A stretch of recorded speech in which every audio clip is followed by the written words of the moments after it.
We've got Artie Moffa. He spent 6 years setting textbooks at a Big Six publisher before switching to the indie scene. In 2014, he started an open source journal of lorem ipsum poetry called the Yellow Buick Review to explore best practices for formatting poems in the age of ebooks. Welcome, Artie. Rumpelstiltskin by Glenn Maxwell. Your name is Rumpelstiltskin, cried the queen. It's not, he lied. I lied the time you heard me say it was. I never heard you. It's a guess, he lied, he lied. My name is Zed. Told the truth, you're turning red. Zed, he said, that's not my name. You're turning red though all the same. Liar, he said, I'm turning blue. And this was absolutely true. And then he tore himself in two, as liars tend to have to do. Now you know that's wrong, right? Right? The moment I started speaking, you knew it was wrong. The moment I started speaking, I saw hands up, I saw a wide-eyed alarm, and I saw a couple of sighs of what I'll choose to interpret as resignation. That you're in for 40 minutes of really bad, irrelevant, or inaudible speech. When poetry is delivered as if it were prose, you know it's wrong. So let's try that again. Rumpelstiltskin by Glenn Maxwell. Your name is Rumpelstiltskin, cried the queen. It's not, he lied. I lied the time you heard me say it was. I never heard you. It's a guess. She lied. He lied. My name is Zed. She told the truth. You're turning red, Zed. He said, that's not my name. You're turning red, though, all the same. Liar, he said. I'm turning blue. And this was absolutely true. And then he tore himself in two, as liars tend to have to do. If you thought the second rendition was better, raise your hand. Okay, separate, different question slightly. If you had a better sense of the different speakers in the second version, raise your hand. Okay. Partly, of course, that was because my voice enables me to speak in different ways and different tones. But the larger point, again, is when poetry is delivered as if it were prose, you know it's wrong.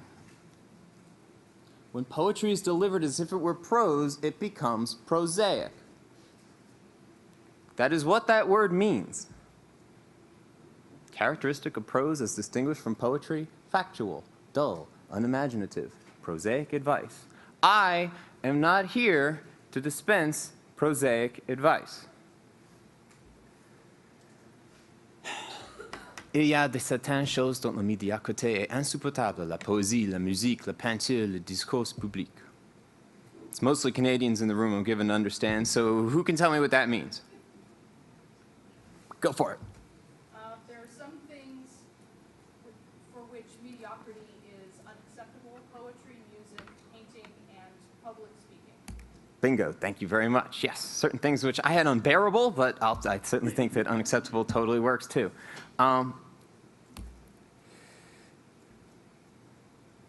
Poetry needs to be right. Poetry has certain requirements about rightness that can drive non-poets batty. Rest assured, it drives the poets at least as batty, if that's any consolation. It may or may not be. So let's look at some not mediocre, some far better than mediocre poems. This is the Toronto Poetry Project. This ran in 2011 and 2012 at the Toronto Public Library, mostly emphasizing Canadian poets in public art and murals. So we've got Margaret Atwood, We Used to Watch the Birds, Now We Watch the Weather. Jan Zwicky, A Truth in Nostalgia, If We Steel Ourselves Against Regret, We Will Not Grow More Graceful, But Less. And Leonard Cohen, On the Path of Loneliness, I Came to the Place of Song, and I Tarried There for Half My Life. Much has been said, some of it relevant, about what poetry is not. I'm not here discourse on poetics, but the line break matters. The line break is not arbitrary. The line break is not poets just trying to be different. As a straw man on this, I like to use Brandon D'Amico's line. Poetry tip: the most natural line breaks are achieved by positioning a drinking bird above enter and typing normally. And he doesn't believe that. I don't believe that either, but it certainly can be an impression that some get. And if that's as far as your impression goes, then you probably will not, when poetry projects come across your desk or come across the production department, they may not treat them with the care that they need, and it will cause considerable grief among people who are well practiced at articulating that grief. So, line breaks. There are line breaks. This could be a sentence. It does work in terms of an actual sentence. On the path of loneliness starts a prepositional phrase. I came, subject, verb, to the place of song, another prepositional phrase, and tarried, second predicate, there, for half my, I mean, it works. It's English. It works. But it is broken. It is also indented. Oh, good. I do have a cursor. Hey, check me out. All right. What is that indent doing? I'll confess I don't know. I'm a professional poetry editor and I don't know, but I do not presume to tell Leonard Cohen he's doing it wrong. So, doing it wrongly if you prefer, I don't. So, on the subject of poetry and music, the line is the defining unit of poetry, as the measure is the defining unit of music. The line break and the indent are two of the poet's most powerful tools to convey pace, mood, and voice to the reader. I may not be speaking in a cockneyed Rumpelstiltskin accent, and the reader may not be hearing it in that accent. But if a poem is done the right way, there is a conveyance, there is a dialogue between poet and reader about voice, about tone. Printed poetry is sheet music for the spoken word. You would not ask a composer to just put black dots on a page and leave the dynamics and tempo to the publisher. You shouldn't ask a poet to write sentences on a page and leave line breaks and indents to the publisher or to the device. Or even, and this one there is a little bit of wiggle room, to the preferences of the reader, meaning both the desires of the human and the prefs file of the reader, right? Both of those cases, there is a little wiggle room there.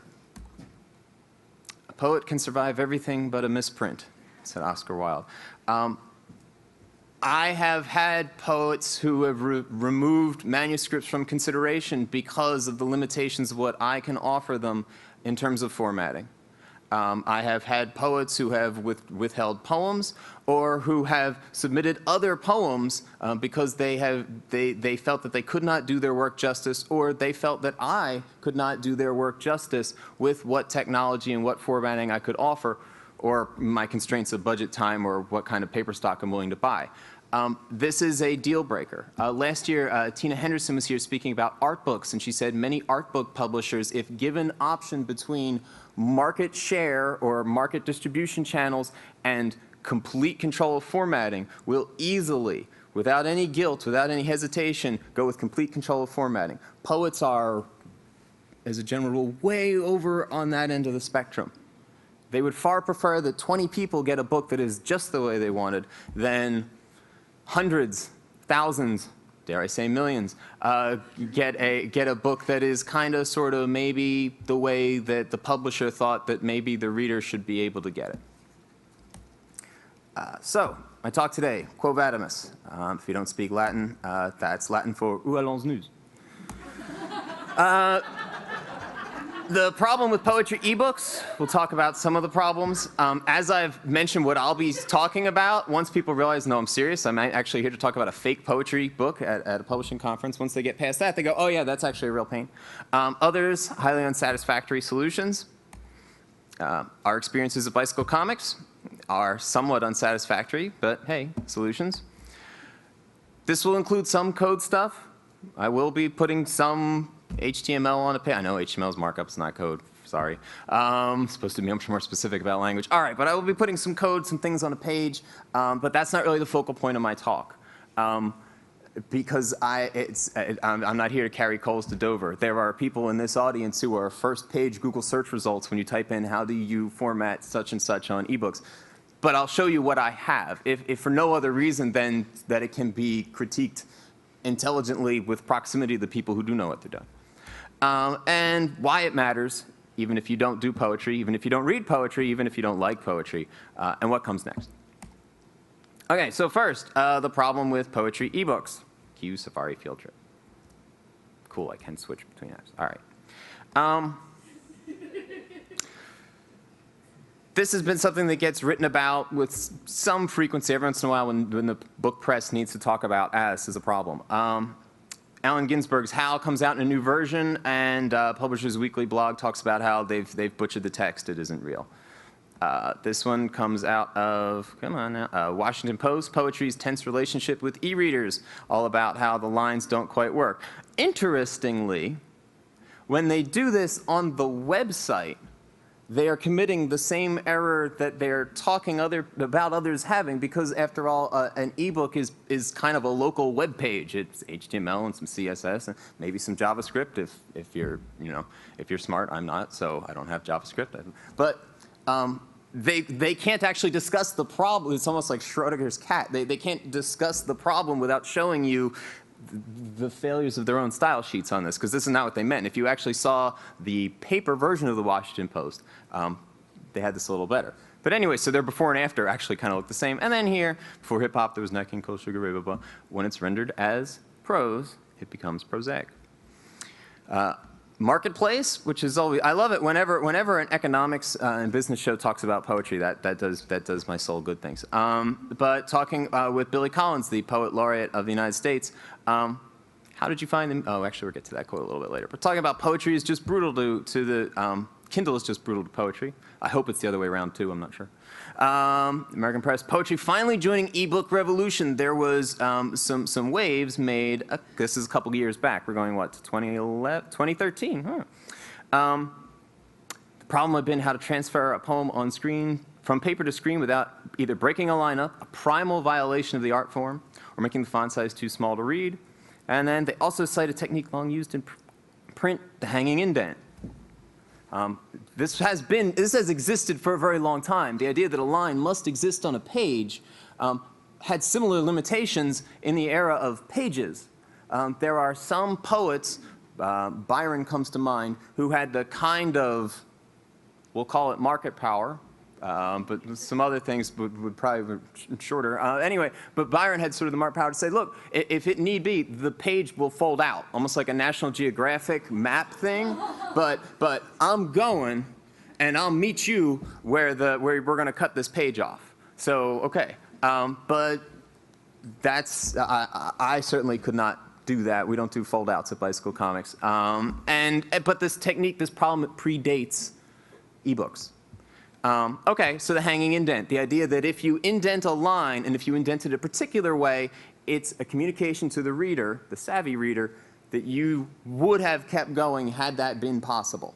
Almost like at the end of a calendar, a printed calendar, sometimes they have those slash marks because they're gonna give you 2 Sundays, if you know what I mean. This is, I don't know, we all use Google calendars now, but they used to have the similar problem there. Do you want to make the calendar longer? No, so you have to come up with something else. Okay, fortunately, somebody was on it. Copper Canyon Press, which is a fantastic independent press out in Pacific Northwest of the United States, got a grant from the Paul Allen Foundation to fix this, to figure this out in some way and fix it. And they made there's some pretty big noise about it in 2011, 2012. And so from my point of view, I was still mostly doing paper books in 2011, 2012. I said, someone else is on this with far more resources than I have. This will work out. So they got a grant. They're going to, Paul Allen obviously has forgotten more about computer programming than most people ever know. His foundation, blah, blah, blah. He's going to donate programmers and resources and money. Eventually this will be fixed. And it was, sort of. We'll get back to that. This is back to the Billy Collins interview in American Public Media's Marketplace. How did you find the meaning of your poetry changed on the screen? Billy Collins, well, it wasn't so much the meaning, it was just that poetry comes in lines, like gasoline comes in gallons, which is kind of like 4 liters plus or minus for. Okay, if you wanted the, I don't know how poetry comes up here. I'm not sure how it's distributed. But if you wanted the name of the creature that is the poet, they are like Homo lunarium. They're like line-making creatures. Haha, yes. Poets are very funny. And that's what we do. We make lines. Charles Olson, the poet, said, "No line must sleep. Every line in a poem should be wakeful to the lines around it. And when you put a poem on a Kindle, the lines are broken in order to fit on the screen. And so instead of being the poet's decision, it becomes the device's decision." No one is happy with that. Now, I'm not saying that prose writers are happy with that either. I am aware that prose writers pay attention to widows and orphans, pay attention to, are we starting an important passage? If we have a one-sentence paragraph, which tend to be particularly powerful, punchy, is that occurring in a natural place on the page? I am in no way saying that these problems are unique to poets. However, I will say that poets encounter these problems with far more frequency, on the order of every line. You know, the kind of attention that you might be justified as a prose typesetter spending on page 1 or on the table of contents or on the last page of a significant chapter is the kind of attention that I expect my designer and I to spend on every line. It's a lot more intensive. I'm not saying these problems are exclusive to me, just they differ in intensity. Okay, others, highly unsatisfactory solutions. By no means the first person to attempt a solution to this one. So how to format poetry on the web, an incomplete guide. You can use images. Now, to be out of fairness to the person writing this, they're not really saying that any of these are ideal, but these have all been tried. Use images. So if you think that tables are gross when you present them as images, and you think that's an accessibility issue, try doing the entire poem as images. You know, just tag them with everything the poem meant to say. You know, the students might like that better in some cases. Look, if we just go to the metadata, it's going to explain what he was talking about. What about invisible dots? There are a million different variations on this. I've seen it as description lists, which what is it, DD under DT or something, but where you're supposed to describe things and nest them, or when you're supposed to do unordered lists or ordered lists and then come up with crazy things to hide the order of them. That's not really there are a lot of reasons when you see that code that's got some problems. The mighty pre-tag, a pre actually works in some ways pretty well, except it almost by definition has no formatting. So a lot of readers will just, because it's you know, it's not supposed to have formatting on it the way a poet might expect. Non-breaking spaces, that's real popular. That's actually far more popular on the web, of just NBSP, NBSP, NBSP, NBSP. We're just going to run that one all the way through, or we're going to run periods, we're going to run ellipses, and then we're going to make them white. And then no one will notice, unless, of course, someone's reading in night mode, or unless Kindle cares, because the Kindle they get you. They're like, no, you're not allowed to do stuff like that.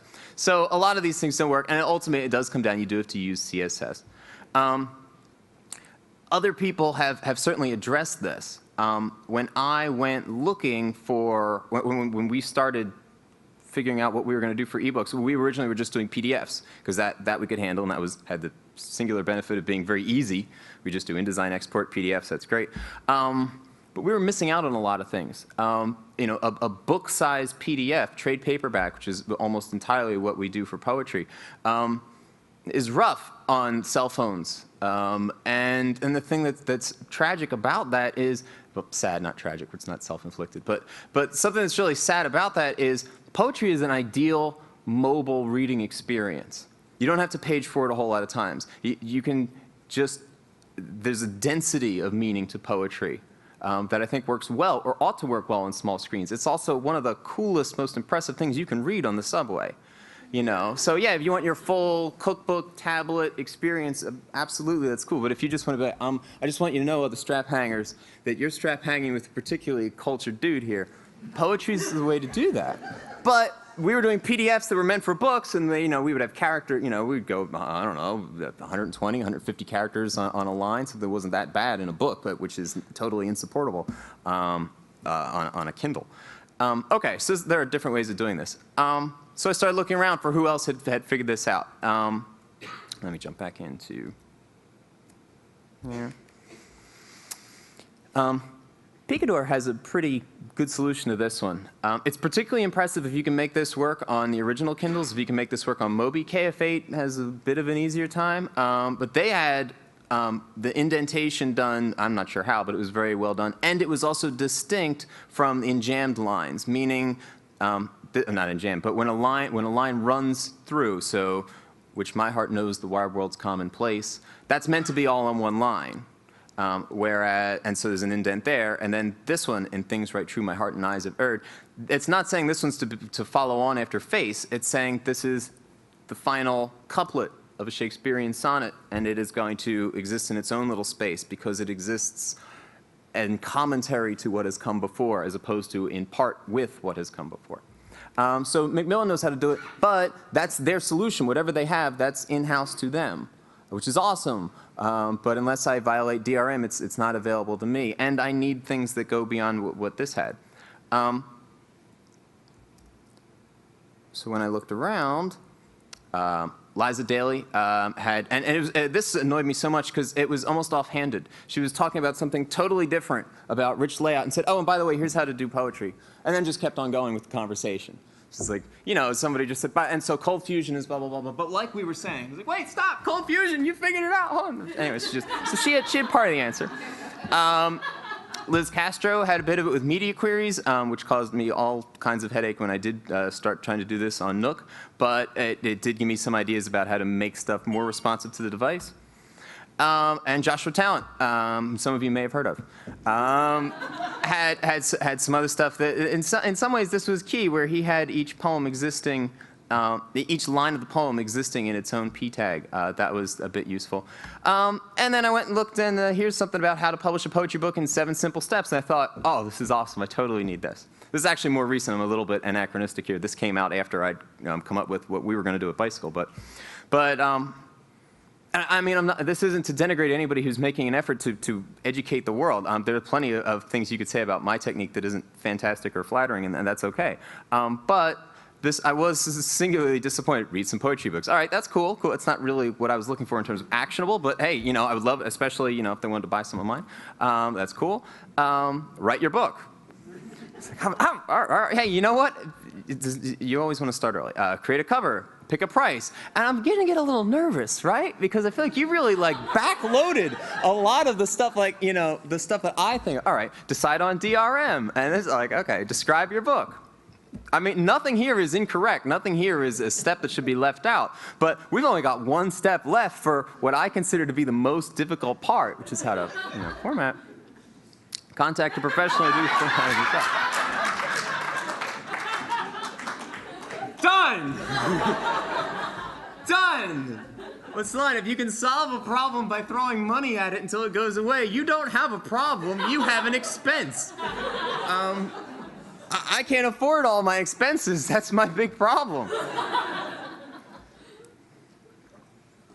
So that hurt. By the way, this one ranks so far ahead of me on Google search results. I'm like, all right, it's fine. Not that I care or pay attention to those kind of things, that's totally fine. Okay, so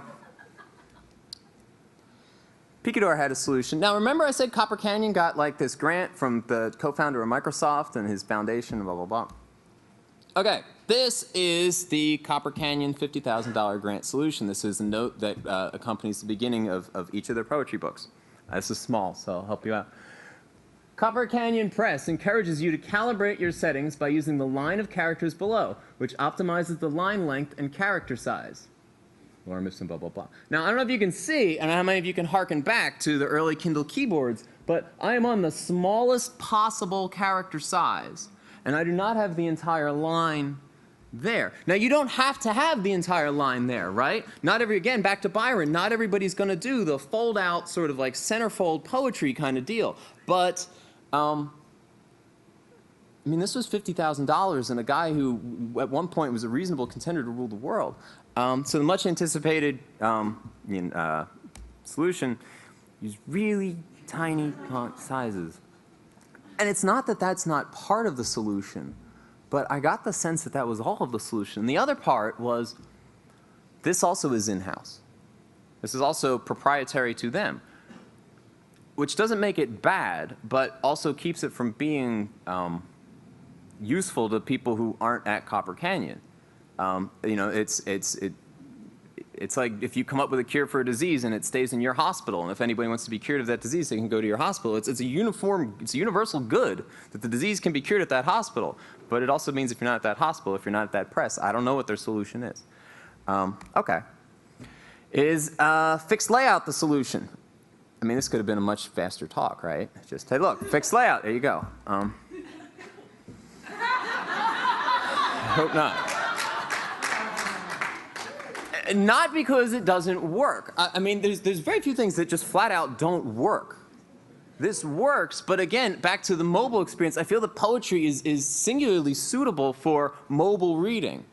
And fixed layout is singularly not suitable for mobile reading. And the other thing is, I mean, I have to come at poets, I have to come at typographers, I have to come at freelancers hammer and tongs to get them to say, look, we're going to do this thing in InDesign, but we're also going to, in a parallel course, working as late as we can, but not as late as we'd like, develop on HTML and CSS. If I then add a whole other layer of FXL and we're going to start, it reduces my options for freelancers tremendously, and it asks me to develop a skill set that I feel my talents would be better spent doing things I'm actually really good at, or I think I'm really good at, like editing or cooking. So our experiences at Bicycle Comics, I'm going to define two terms quickly. Anthology means different things, but in poetry, it's usually different poets in one book. And what that often means is different poets' styles or uses of lines and indentation in one book. A stanza is a group collection of lines. I am tempted to say a stanza is the poet's paragraph, except I am of the position that the line is the poet's paragraph. The sentence and the line need not coincide. There are lines that span multiple sentences. There are lines that comprise multiple sentences. But I think that the fundamental unit of poetry is the line.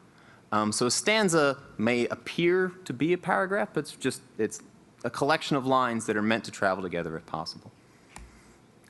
So the first time we did this, we did Alight. Alight was an anthology assembled for the Women of the World Poetry Slam in 2013. Again, we'd only done ebooks as PDFs. Mostly output with some modification or adaptation from the InDesign files. It was a very, very crude version of CSS. I was just stealing inartfully from the people who had done this before. I mentioned, Liza Daly, Liz Castro, Joshua Talent, and several others who had different ideas. And I just took what I thought worked. Oh, I was trying to come up with the names, and they're right there on the bullet points. Isn't that good? Just do eye contact till it comes into your head. All right. This sold really, really well. This broke our server. I didn't know this, but our web store had a limit because I was on sort of the budget plan of no more than 250 transactions per day. That, to me, it always sort of represented like the 150 mile per hour thing on the speedometer of that's there, but it's not really there, right? I mean, it's never going to hit that. And someone's like, oh yeah, you can't go past 250 transactions. I was like, that would be hilarious. But boom, we were past that, and then it shut down, and then it caused other problems with my website because I didn't have I hadn't written like a failure page. It never occurred to me that that would fail. So then, all right, well, let's put it on Amazon, and it was a free download from our website because it was part of the promotion we were doing at this event. But for Amazon, for various reasons, we put it on for $1, which I would have done it for free if I could, but I would incur download costs and then we hit bestseller in a very niche category on Amazon, despite having it available for free at the same time, publicized. People are like, I'm in line, I'm in queue, I can't get it, the thing's not working, so I'll just go buy it. We sold enough of a thing that you could get for free that we charted on Amazon. And now there's a lot of reasons for that. It's not just formatting, but this was this worked in some ways. Success, ew, I become what I beheld. One of the things that keeps poets from getting better at this, or poetry editors and poetry publishers from getting better at this, is a problem of shareability. Last year, again, Tina Henderson was talking about one of the real problems with sample chapters for art books was that each page of an art book is likely to contain the entirety of a copyrighted work, a painting and illustration. And so a sample chapter that just has a panel of somebody's painting could be in violation of copyright, or you have to negotiate that and figure stuff out, and that's hard because you don't even necessarily know where the Amazon sampling is going to stop or if they're going to change what they do on that. A poet often, or a poetry editor, often is reluctant to ask for help about a particular poem because it's hard to do that in a black box way that doesn't also give away that poem. This, of course, had also been a problem long before digital.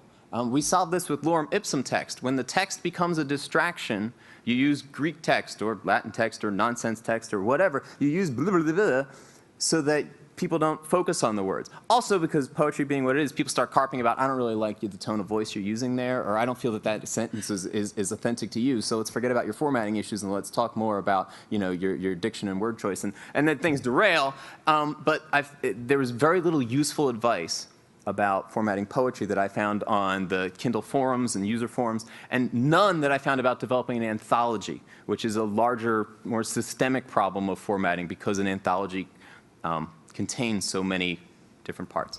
So I became what I didn't have, so I had rights for a short period of time for this book to sell a light. We donated all the money we got from Amazon after we paid the bills and stuff, but I couldn't put this out there as, hey, here's what I did. Some people have figured this out, but they figured it out and then they pull the rope ladder up so no one else can climb it, and so everyone else just kind of stays stuck there. And the worry of that, and it may already be too late, is we've developed a culture that presumes poor quality among poetry ebooks. There are many people, and the print fetishists, as Laura has decried, there are quite a few of them in the circles in which I travel. But there's also this sense of just poetry books are going to be bad. And that's bad for me. Even if I have some that aren't bad, it's bad for me that the perception generally, before I even get there and make a pitch or offer books for sale. Okay, so here's our somewhat unsatisfactory, but hey, solutions. Why Yellow Buick? Yellow Buick because it sounds sort of like a literary magazine, vaguely, but also because old-time cars, if you look in the engine, you can kind of see where stuff goes. Now, a modern car, you have no hope, unless you're really good at like manifolds and things. But like in an old car, you're sort of, oh yeah, that's like the gasoline part. And over there, that's like the wheels part. And things make a little more sense. And you can look in older cars, the idea of a shade tree mechanic, someone who's not a skilled technician could look in and go, that kind of makes sense. And finally, Buick, while being a car model, was also made engines that went into a lot of other cars back in GM's heyday. I guess they're in a second heyday. So I went with that and just thought, look, we're going to pop the hood and you're going to see what this looks like. So it's all lorem ipsum text. It's totally nonsense. That also takes all egotism out of the question. If you want to criticize my word choice on lorem ipsum, my hackles don't rise. I don't care. I have nothing invested in it. I didn't write it. I think it was like a monk in the 16th century, but even that, who cares? So this is the workflow. And now my goal with Yellow Buick Review was to take a lorem ipsum block of poems from Word, yes, scream, shout, whatever. I don't like Word. I'd much rather work in InDesign, but I need to meet people where they live. From Word through to HTML and CSS, splitting the HTML up into multiple parts, putting that into an EPUB with metadata, with CSS, with things separate, and then putting it into Mobi or KF8 or et cetera in different formats. But walking people through the entirety of the project. So unlike step 1, buy poetry ebooks, step 6, whatever that person did, my step 1 is here's how you use some Microsoft Word styles. Here's how you style your text. Step 2 is here's when you export, here's what that does. When you take it into Dreamweaver, if you have Dreamweaver, here's how you clean it. If you don't have Dreamweaver, here's how you clean it. If you don't clean it, here's why you suck. And, and so on. And this goes through in painstaking detail because this is what I needed. This is what I found by just slamming my head against the wall for weeks and weeks and weeks and Googling to like the 9th or 10th Google page, just every step of the way, how to deal with not just the formatting of poetry, but the formatting of anthologies. I do not claim to have solved the problems of poetry formatting, but at least I've systematically addressed them. Again, just like I have no ego about the poems. They're not mine. They're not anybody I know's. they're not poems, they're fake. I know there are better ways to do this, but what I really needed to exist in the world was a gathering place where people could all yell at me at once. I needed a place where people could say, you're doing it wrong. This guy's doing it wrong. I'm going to link to this guy who's doing it wrong. Don't do it like that. I wanted a focal gathering point because as it is, it's an offhanded comment from Liza Daly. It's a couple of paragraphs that just deal with one little bit of formatting but doesn't necessarily explain what came before or what goes after that. With Mobi 7, KF8, EPUB support. It looks okay on all major web browsers, and it validates, which is important because poets like validation. Let's look at a poem. This is A Winter Day by Lucy Maud Montgomery. We're going to be with this for a minute or two. The air is silent save where stirs a bulging breeze among the firs. The virgin world in white array waits for the bridegroom kiss of day. All heaven blooms rarely in the east, where skies are silvery and fleeced. And o'er the orient hills made glad, the morning comes in wonder glad. Oh, 'tis a time most fit to see how beautiful the dawn can be. All right, now that you've gotten used to that, just ignore it, because we're really just going to be talking about the beginning and ends of things. This is how it's often done. This is how most of the Project Gutenberg public access poems are handled. They're done with breaks, which it works in a WYSIWYG world. It works in a Netscape 3 world. A copy and paste is a real pain with this stuff. Repurposing of text when it's got breaks in it is a real pain. It's not a, well, it is bad, but okay.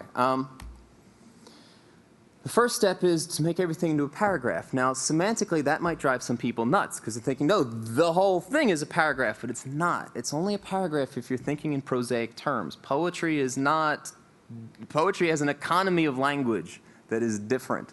And in terms of primacy or whatever, I don't cede any ground on this. Poetry was here well before HTML. They were wrong not to consider us when they wrote it, but as it is, we are not entirely obligated to consider them when we continue doing what we've been doing, for thousands of years. All right, that's one step. Now, this wouldn't render particularly cleanly, right? Because almost all browsers are going to put like a big line gap after each one, and that's not so good. You're going to look like the Washington Post. Not generally, though that would be a beautiful world, but I just meant that one section of it. All right, so put classes on it. This is where things got a little tricky. This was my first attempt at this. I defined the first line of a stanza under a different class that I could give it a different space before or space after. That was inelegant, but I still need to do something like that for Mobi 7. And then, better, also this makes the code a lot longer. Put a div around it, which is actually way better. It gives me even a tiny little hint of accessibility because I can identify this is the first stanza of the poem. And then I still have to give it this other line because I need to have a fallback for my media queries that will allow me to put a space before for older technology. But it's closer. And the CSS, this is not the CSS. The foo is not in the CSS. CSS actually can't process foo. But basically, I've got poem line indent 2, okay. Right line justify, line center. It's 5 levels of indent. How on earth will that ever be enough? That's partly the paradox of choice. You don't mind limited choice as long as you don't know what you are missing. Last night, for example, the speakers ate at a speaker's dinner. We got this little menu. It was a far shorter sample of what was offered at the restaurant. 3 appetizers, 4 mains. Mains is metric spelling of main courses or entrees, I think. I think entrees is an American word, I guess. Mains. 2 desserts, 0 complaints. Art thrives under limitations. There's 140 syllables in a sonnet. People don't feel sonnets can't convey a broad range of meaning. There's 88 keys on a piano. There are very few pianists who sit there and go, if I had that 89th key, this would work. Like Rachmaninoff did sit there and go, for an 89th key, I could set the world on fire. No, there's enough, right? 26 letters in the alphabet, if you don't count the little cedillas and things, and then 5 levels of CSS indent. An important part of this, though, is timing. We learned the hard way. When we're doing an anthology, we communicate this to the poets early. We say, this is what we have. So when you submit, this is what you should send us. Any waiter knows this skill. Fail. I'm sorry, we're out of blue cheese. Would you like French or vinaigrette? Win. We offer a choice of dressings. Would you like French or vinaigrette? We're not limited to 5 indents. We've got 5 indents, and we encourage you to make the most of them. Not everybody has that. I mean, I'm at a small press. You know, we're all part-time there, so but we have that ability. But we've learned, preload that stuff into people's heads. They will make their own choices. I won't send them that poem. That poem requires lots of different indents. Or when I write this poem, I will write it into different ways. Why it matters. Oh, here, let's actually look. So this is the Yellow Buick review. A couple other things I wanted to do. I didn't have a WordPress blog. I just had a straight website. I was like, I'll try a WordPress blog. I didn't have Submittable because we don't accept submissions just over the general transom, and a bunch of other technologies. And I thought, this will be my chance to use those things. See? I wanted to make sure I was out of here. OK. So we opened it for submissions, in fact, and said, hey, send us your nonsense poems, and we'll see how that works. So just to sort of get some practice at a part of the industry I don't spend that much time with. So this is Yellow Buick review. And I try and speak to people in a not technical way, which is easy for me because I'm not a technical person. So things such as CSS streamlining I describe in terms of chicken sandwiches.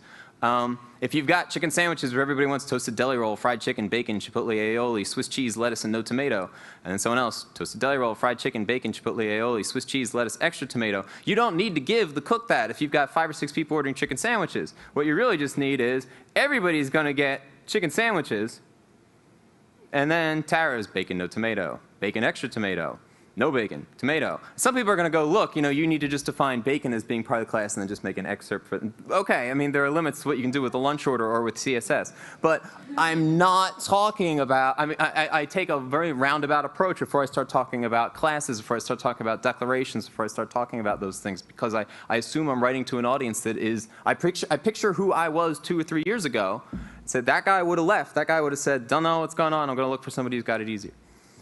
Everything is, this is about how to validate things. The files I work with, I keep the mistakes that were in them. So when there are problems, people, you know, I've gotten people know what they're doing who read the blog go, you're doing it wrong. And I say, I actually know I'm doing it wrong because I've taken the whole project to its end. But I want us to have validation errors. I want to know what happens when you submit it to the markup validation service and it says, you screwed up. So we go back and we fix those.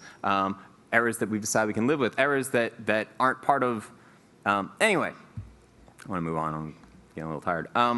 Everything is completely downloadable. You can get zip files of the Microsoft Word. Any step you want to jump in on this process, you can jump in on the process and see what I'm doing.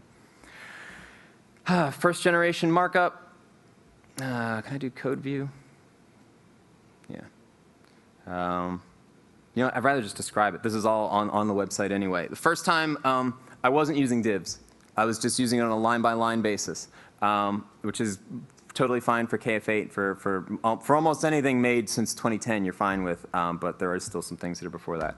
And then later on, I've got just a real basic media query that's just for Amazon and stuff. I know media queries can be screwy for some platforms, but I have to make a completely separate file anyway for Amazon stuff. So we'll have to fork it in a different way.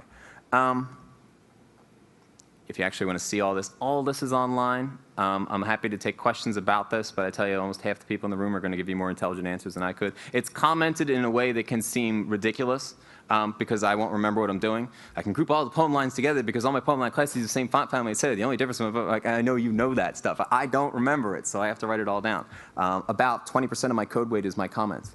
I put little jokes in there, too, to encourage people to read it. All right, so back to why it matters. Well, from one sort of pragmatic approach, a lot of people who are freelance designers really sigh when a poetry book comes in. If that's the project, you take what work you can get if you're in a freelance world, but it's going to be a lot of work for often very small margins. If you had solutions, you could perhaps process it easier. I would love for there to be more poetry books in the world. I would love for there to be better poetry books in the world. Number two, evolution happens at the margins. It's the mutants who make evolution happen, and there are proportionally more mutants in the world of poetry. People who really need to try something different. People who care. There's a decent overlap in terms of attention to detail and fussiness and patience with detail among poets and designers and coders, and I wish those worlds would be brought together a little better. What comes next? Well, I've finished pretty much my descriptions of the first generation. Next, I'm going to mention the third generation, which has the media queries and does the divs and does a few other things. And then this is under Creative Commons license that anybody can use in any way. This is not being kept because I want it to get a lot better. I want this to be better than what you can get for $50,000 in Microsoft money. I want this to be better than whatever Macmillan and Picador has. And they're doing great work. I mean, their work is beautiful. It's the best rendering poetry I've seen. But I don't know how it works. And they don't, and I think I can get there. I think I can get this there. So that's what comes next. Paul Rand, to design is much more than simply to assemble, to order, or even to edit. It is to add value and meaning, to illuminate, to simplify, to clarify. To design is to transform prose into poetry. Thank you very much for listening. Thanks for making time in your day to hear about a somewhat overlooked portion of the industry. I'm happy to take any questions or go sit down now.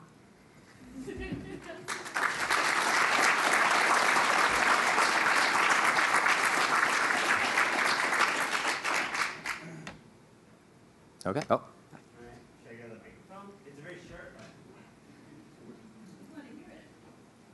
So, what made you land on 5 types of indent, or was that totally arbitrary? Well, it was. Originally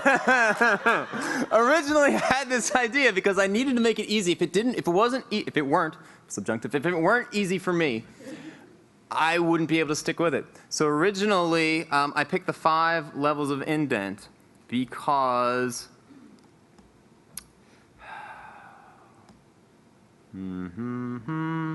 okay.